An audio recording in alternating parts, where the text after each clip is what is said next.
Hello everybody, welcome back, and if you're new here, welcome to the channel. Today they did some significant raid tuning on Vault of the Incarnates, and I just wanted to go over some of the major changes.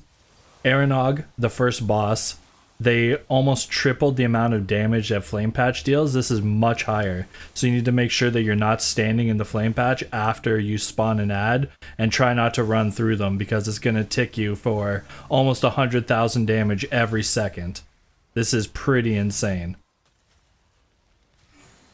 Terrace was the most buffed boss. This is the second boss, generally speaking, if you go down the right wing. It's the big earth elemental stuck in the ground. They've doubled the damage of almost every single ability it has. This is going to make it much easier for people to die, and you really can't have people dying on this boss because the DPS timer is pretty tight to beat the enrage timer where the whole room fills with the gunk and you are going to die from just tick damage. So having everything deal more damage and being more likely to kill people makes it even that much harder, because if you lose people, you're not going to have the DPS to put this boss down. They nerfed Primal Counsel. They lowered the lightning damage and the meteor axe damage fairly significantly. This should make this a lot better of a fight because, to be honest, it wasn't a hard fight, but when the lightning started getting out of hand, it was an absolute clusterfuck.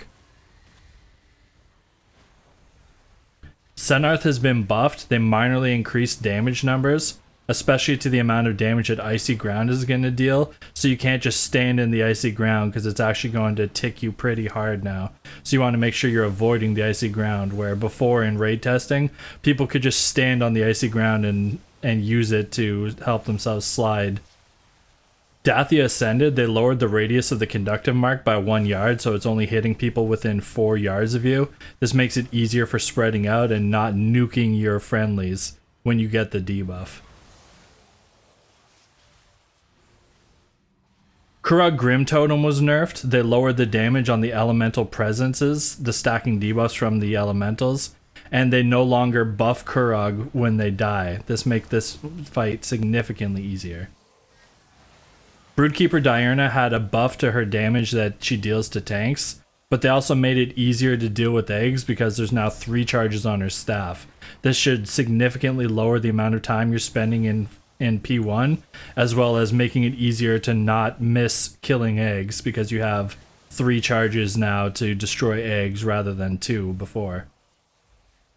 I didn't include anything about Razigath, although they did make some changes. You can find it in the Wowhead post. Since we haven't actually seen this boss yet, I didn't really want to comment on it because we don't know if these are buffs or nerfs. We don't know what they intended the boss to be like because they're not letting us test it. All in all, I think a lot of these changes were warranted. Primal Counsel should be less of a cluster. Corrug Grim Totem, a lot of people had issues with, so this will be a good change to them. Terrace and Erinog did feel a little easy, but these buffs to Terrace might make this boss harder than what a lot of people were hoping for. Either way, I'm excited about these changes, and I look forward to getting to test this raid for real in Dragonflight, getting to actually go through it with my guild. I'm excited. Thank you so much for watching. Please like, share, and subscribe, and I'll see you in the next one.